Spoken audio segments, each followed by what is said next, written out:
It's almost like he knew, right? At the time he gave me the lens, we knew he was sick. And at that time, I knew nothing about macro photography, but I was staying home and taking care of him. And walking outside into the backyard with the lens was a way of escaping my reality and just clearing my mind and giving me a sense of peace. And after he passed away, that's what it really became. It was my looking for peace and getting out of my head. And that's what my photography was. And I would spend hours and hours. Hello, you are listening to the Late Bloomer Living podcast, where we are reimagining and redefining what it means to be in midlife, where we are gathering energy, momentum, and excitement for our next chapter via candid conversations with other midlifers about their own pivots, pitfalls, and triumphs. I'm Yvonne Marchese, your host, and I'm so happy you're here. Adulting can be hard, but you don't have to go it alone. I created this podcast to give you inspiration and let you know you're not alone in feeling stuck in midlife. Both men and women are welcome here. But if you are a woman, I also invite you to join our Midlife Uprising community for women, where we're making waves and reimagining what it means to age. Being part of this community for women will remind you on a regular basis that you're not too old and it's never too late to do that thing you've been thinking about. You can find more information at latebloomerliving.com/community, and I hope to see you there. Hello, my friend. Have you ever seen a piece of art and been transported? Many months ago, I stumbled upon some beautiful photos of flowers on Instagram, and I immediately started following the artist's account. Her name is Sally Halvorsen, and all I can say is that her photos made me feel peaceful. This doesn't happen very often, but Sally and I started communicating on Instagram, and besides being very talented, she seemed like someone I'd like to be friends with. I also had a sneaky feeling that her art had a backstory, and I wondered if that story might be good for this podcast, so I reached out to her to see if she wanted to hop on a call and get to know each other. Lucky for me, she said yes, and she does indeed have a story that I think you're going to love. And be sure to listen to the end. I have a special question for you that I'll be asking there, and I'd love to hear back from you. I can't wait for you to hear this conversation, but before we get into it, I want to tell you about something that I do every Sunday morning that starts off my week in a thoughtful and compelling way. I sit down with my breakfast and my coffee, and I open my email because I know what's waiting for me is a thought-provoking message from my friend Lou Blazer. Lou publishes a weekly newsletter called Midlife Cues that I love to read. In fact, her newsletter often sparks ideas for this podcast, topics for the clubhouse rooms that I lead every Wednesday morning, and even the crazy reels that I make on Instagram. Sometimes I get a little inspiration from her newsletter. To put it simply, Lou Blazer makes me think. She is on a mission to help midlifers be truly happy and feel fulfilled in the second half of their lives. So she does tons of research and writes about her aha moments, and then shares links to the articles that she's found along the way. I highly recommend that you get your own subscription to Midlife Cues. It's free, and you can sign up by going to midlifecues.com. Seriously, stop what you're doing and go there now before you forget, and then come back and listen to the rest of this episode. I'll be waiting for you. Go on now. I'm waiting. No, all jokes aside. Without further ado, here's Sally Halvorsen. Let's go. Hey, Sally. Thank you so much for being with me today. Thank you. I'm excited. I'm excited to talk to you today. Me too. Me too. I found you on Instagram and fell in love with your photos.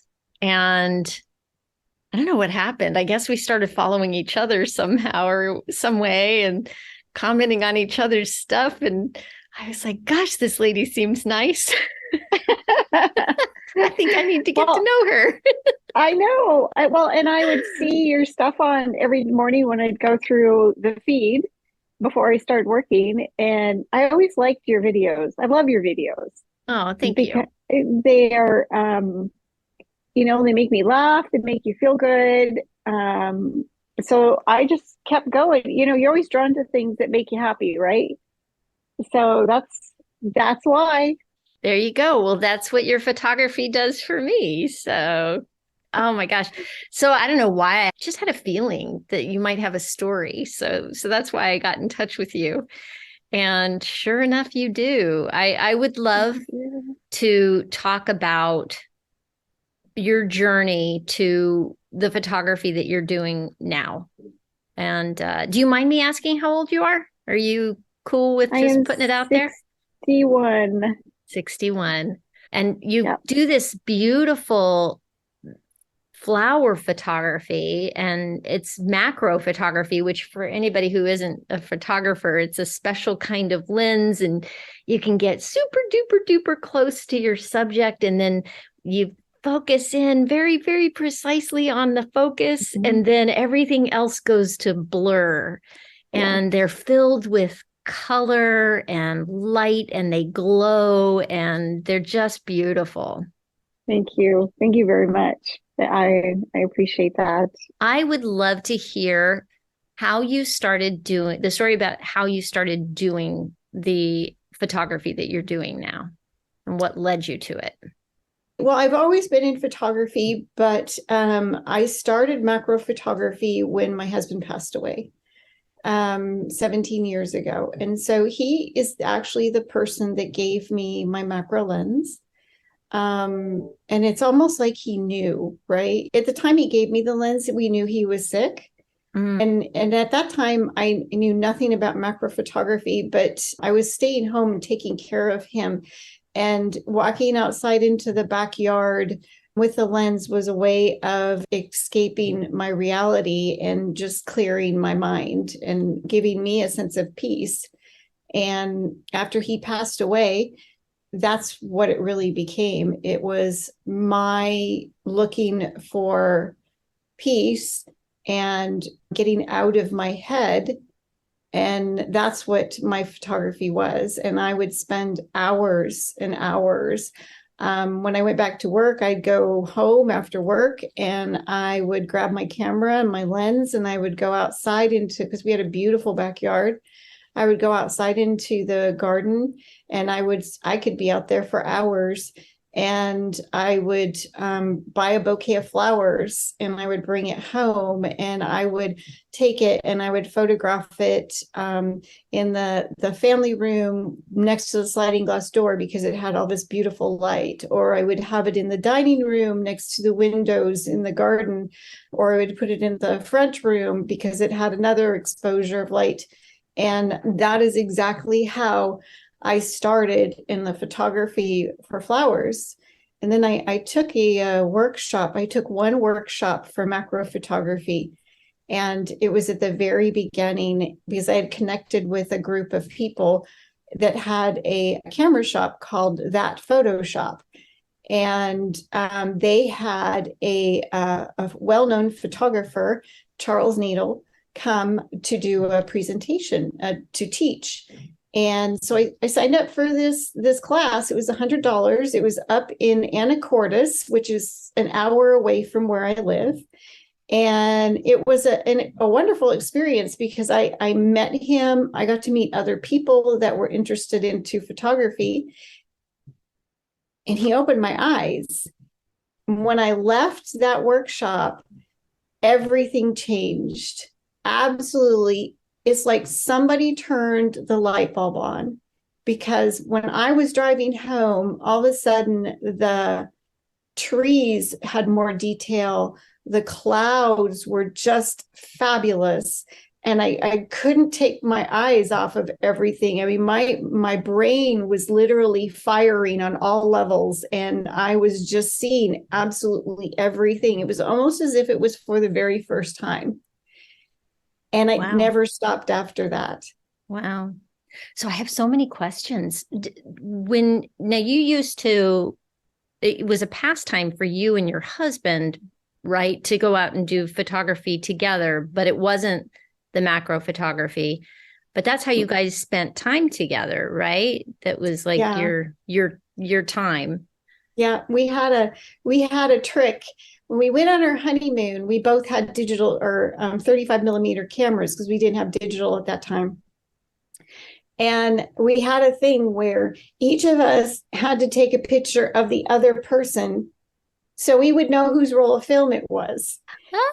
And it was because he was always saying, that's my picture. And I'm like, no, it's not. It's my picture. So that was the way we got around it. It's like we took a picture of each other so then we would know, oh, that's my roll of film, or oh no, that's yours. That is your shot. You can't claim my shot.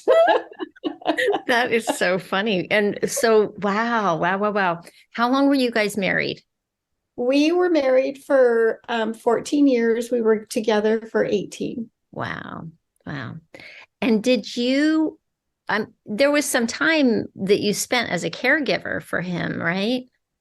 Yeah, when he was diagnosed on September 10th of 2007, and he passed away on September 20th on 2008.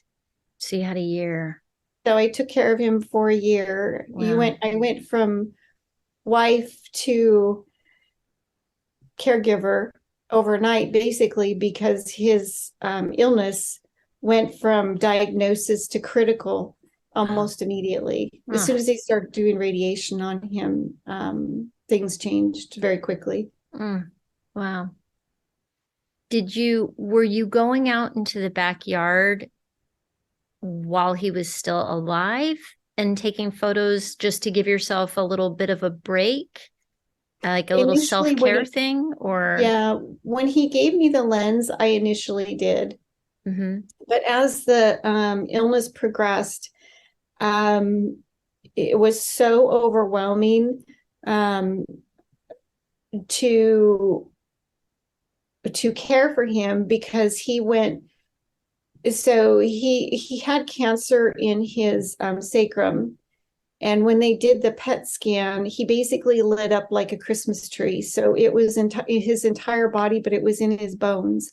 And I don't know if you know anything about bone cancer, but bone cancer is one of the most painful forms of cancer there is. And you literally could not touch him because he was in so much pain. And so every day we had to go to Seattle Cancer Care, or UW, for radiation therapy. And they would get us, we had to give him our neighbor and his best friend was taking us at the time because he was unemployed. Talk about godsend, right?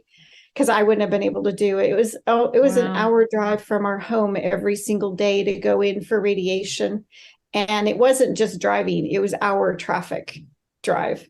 Wow. And were you trying to hold down a job at this time? I was working. Yeah, I So was you were working. working. So this friend who was unemployed, like really, like you literally wouldn't have been able to and keep your work, right?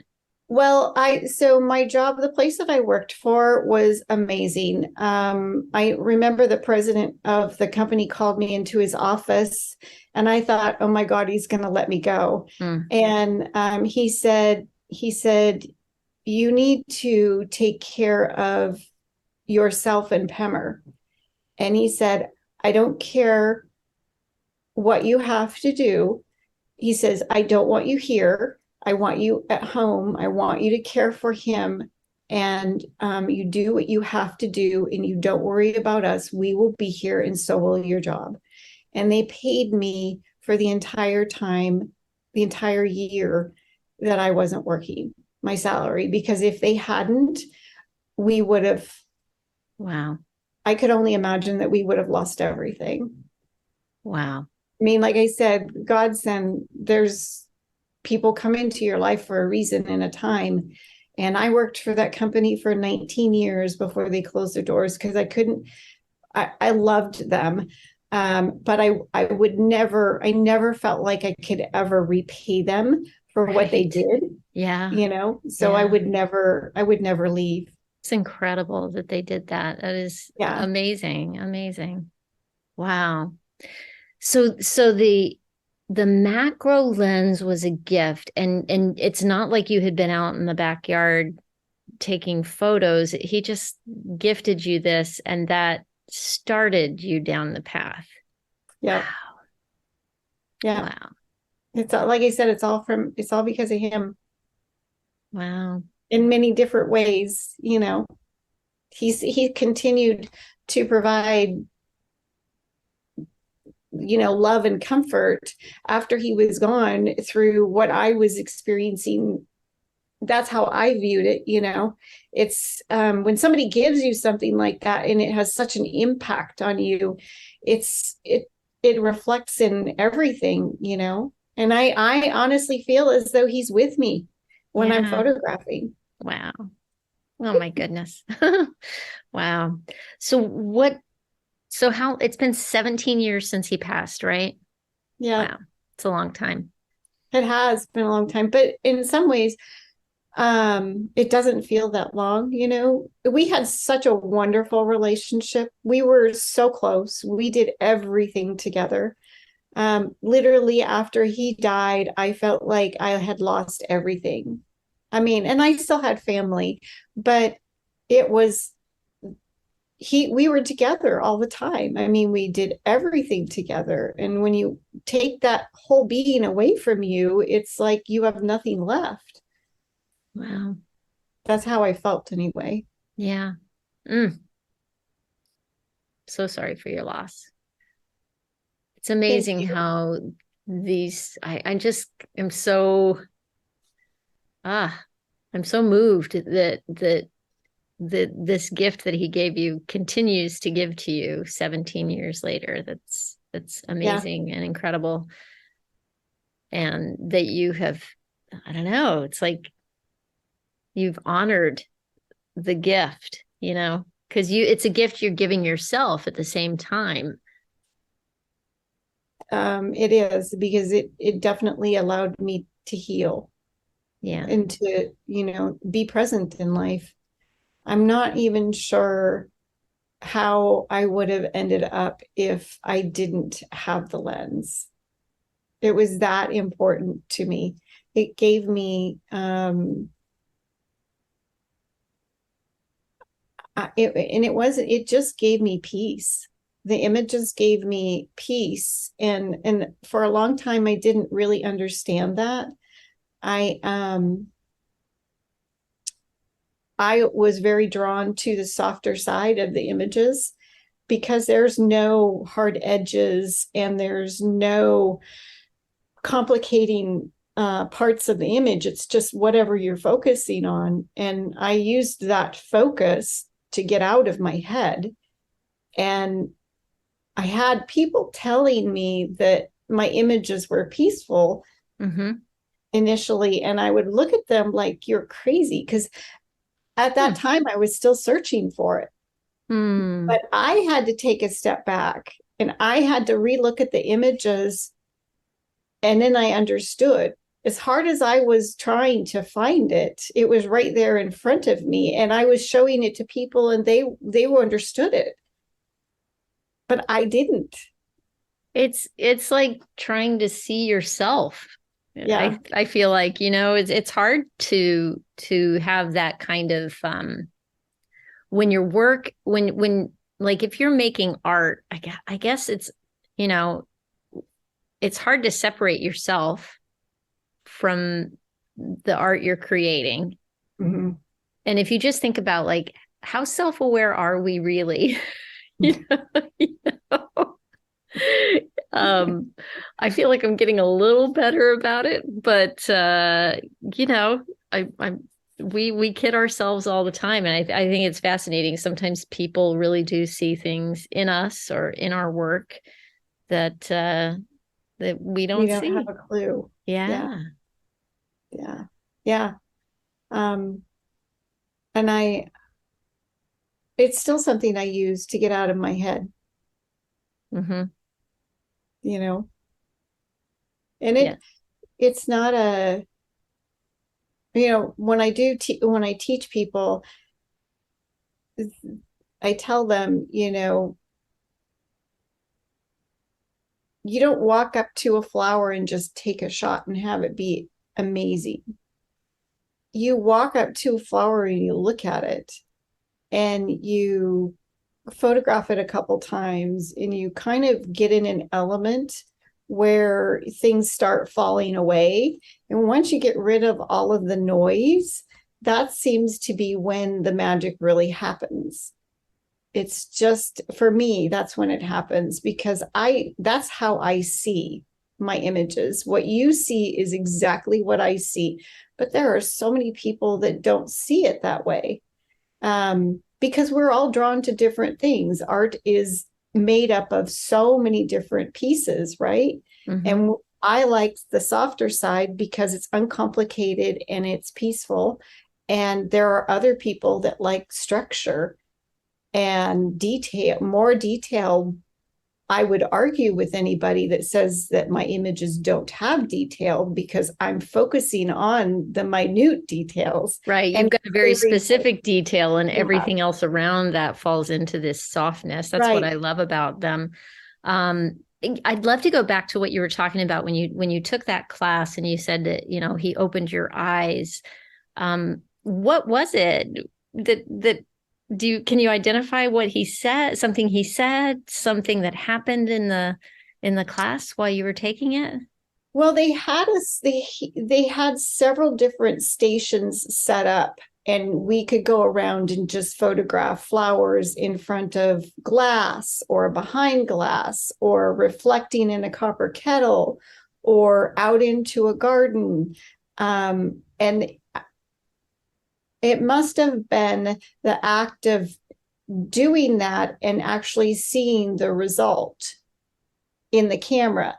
The only other thing I can say is that because I don't know 100%, I just know that when I left there, the whole world changed for me, and I knew exactly what I was going to do. And I haven't stopped. So I love all forms of photography. I love landscape, but I don't like to take it like everybody else does. And I love long exposure, because it's more creative. And you It's get that softness if you want it, exactly. right? Oh my gosh. Yeah. You take the fog rolling in with some mountains and a sunset or a sunrise, and it's just like, everybody else is there trying to get their shot, and I've got my 10 stop on, which will darken everything even more. And I've got the camera shutter open as long as I possibly can. And it just creates the most beautiful, uncomplicated feel. And the only thing that softens it is the movement of the fog or the clouds or the water. Something's got to move in order to soften it. And it's just, that's like it for me, and I don't get to do landscape very often. I was doing it a lot more, but life changes and you just got to go with it, right? Right. Now you're still working full time at an office job, right? Yes. And you've got your Instagram feed, which is where you showcase your photography. And I noticed that you had started selling like a line of bags that have your photos printed on them, which are very cool, like these really beautiful totes. And so you're working, but you've kind of got like a side gig business. Did you always sell the images? Were you always selling them, or was it really more for yourself in the beginning? It was more for myself. It took me a long time to share the images because they were so personal and where they came from. I was afraid that they weren't good enough. I just kind of kept them close at heart. And then I had people saying that they were beautiful, the people that I would show. So I started a Facebook, and then I started to share. That's where I originally started. And then I did an Instagram several years later. I mean, I've only been on Instagram since probably, I don't know, it seems like 2017 or so. Okay, yeah. So not super long. Yeah. No, and now I'm sharing more, and I'm trying to build my community. I really feel like my community is on Facebook. The people that have always been with me are the people on Facebook. The people on Instagram are mostly, I'm surrounded by a lot of photographers, a lot of other photographers. So Facebook is where it all started. And you mentioned teaching students. So do you teach? That's an extra thing that you do?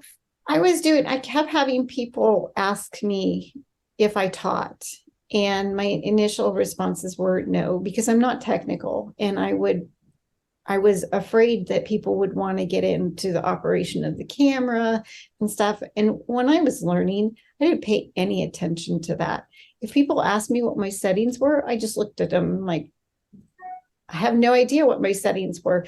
After a while, I understood it because you see them enough and you know what you're doing. But initially, I was just playing. I was just trying to figure it out and decide what was going to work for me, what I wanted to do. And so I had people reach out, and they kept asking. And so I thought, okay, fine, I'll teach them. But I made it pretty clear to everybody, I am not a technical person. You need to learn how to use your camera before you come and have a class with me, because I am not going to be able to tell you how far you should focus something. I mean, because there's a whole mathematical thing, and I'm just like, yeah, as soon as the math gets involved, I'm like, what triangle of what are you talking about? Ratios, triangles, and exposure things. Oh my goodness. So what has it been like trying to start selling the photos and trying to start a business? A challenge. Yeah, right. Oh yeah, it is. A big challenge, because I have no business sense. I'm a creative. It's not that I can't learn it. It's just not what I'm drawn to. And when you're not drawn to something, it's a more of a task, right? But when I started my bag business, I set up my website. I researched the product, found things that I wanted to put my images on, because they have to pass the Sally test. It has to be of a certain quality. I wasn't just going to slap them on a bag and go with it, right? They had to be good quality bags. But doing the website and trying to learn SEO and cost of goods sold, which yes, my eyes roll in the back of my head as well when I think of that stuff. Oh yeah. And just all of the, and then having to get on social media on a daily basis, and you have to push it out, and you have to do reels, you have to show your face, you have to do all of this stuff that you have to do in order to get your product out there for people to see. It was so overwhelming, because I was doing it all by myself, because I didn't have the money to hire this person and say, can you help me do the SEO here? And can you get my website set up so that it looks amazing? And can you take care of my cost of goods? No, I have nothing. I've been doing all of this on my own, and it is still a little overwhelming, although I'm much more comfortable with it. I can't tell you that I have the cost of goods figured out yet. But I'm working on it. Oh, girl, That I was, feel you. when you and it's a small business, right? And I work full time, so I'm obviously supplementing the business with my income, and that's what you do when you have a business, right? Yeah. So, and people may think of this, people that are more in business, and think, how could she think this way? Cost of goods sold wasn't a huge important thing to me. It was just getting everything set up and putting the stuff online and selling. Now, I'm not stupid. I know we need to make a profit here. Mm-hmm. and I and so I'm setting aside time to get more into the business side of it. Since I've learned somewhat SEO, and now they got the AI that they're throwing at us, and I'm just like, oh, it's like sifting sands under your feet, right? Oh my gosh. And, at being older, it's harder, I think, to adopt the new technologies. I force myself into it, but I can relate to everything you just said because, when I started the podcast, I'm going on 3 years in June that the podcast has been out, but I had no idea how to make a podcast. I needed a website and I ended up having to build it myself and figure it out. And every single thing that I did was just me learning through Google and YouTube, and it's crazy. Overwhelming. And the photography was very similar to that as well. I started that when I turned 40 is the first time I got a real camera, and started it as a side gig doing family photography and headshots. But I was working a full-time job then. And, it just took years and years. Like you said, you had your camera with you all the time. I had a nice big purse and I took my camera everywhere while I was learning. But I am looking at, I'm 54 and I'm looking at 20 years down the line, and I don't want to stop working, but I don't see myself doing the kind of photography that I'm doing now, which is service photography and lifting lights and backdrops and going off to do big corporate sessions and things like that. If anything, I'd love to be doing something more similar to what you are, something that I feel artistically, is just for me and maybe sells.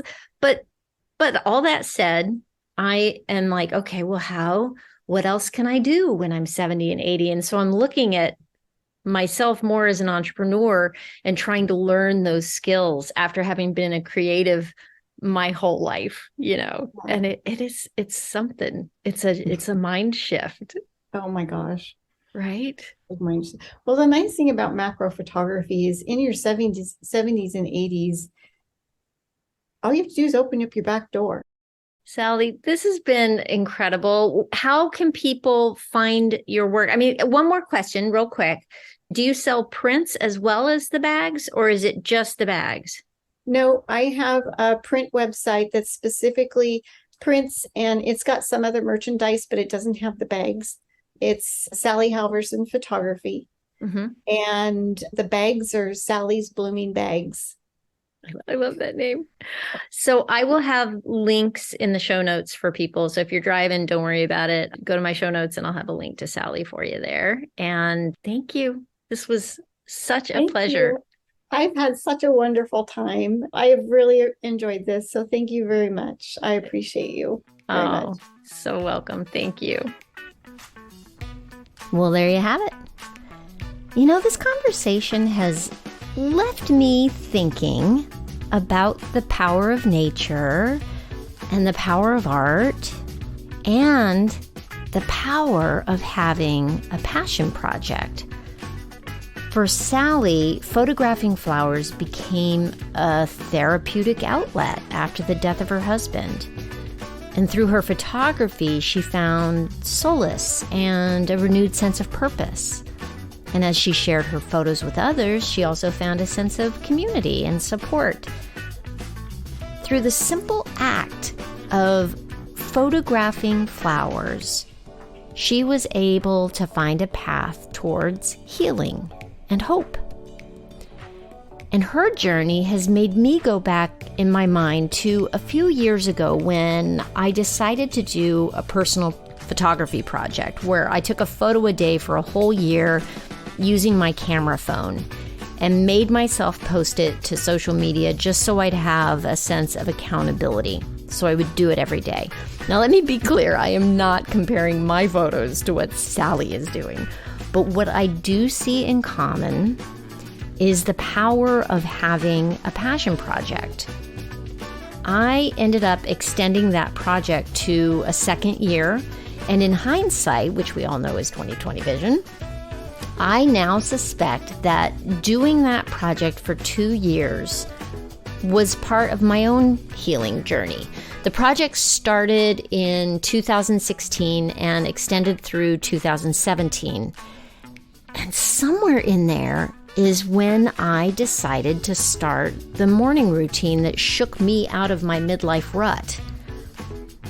I am now a big believer in the power of passion projects to help people achieve personal breakthroughs. I can speak to it from personal experience, also from this podcast and what it's done for me.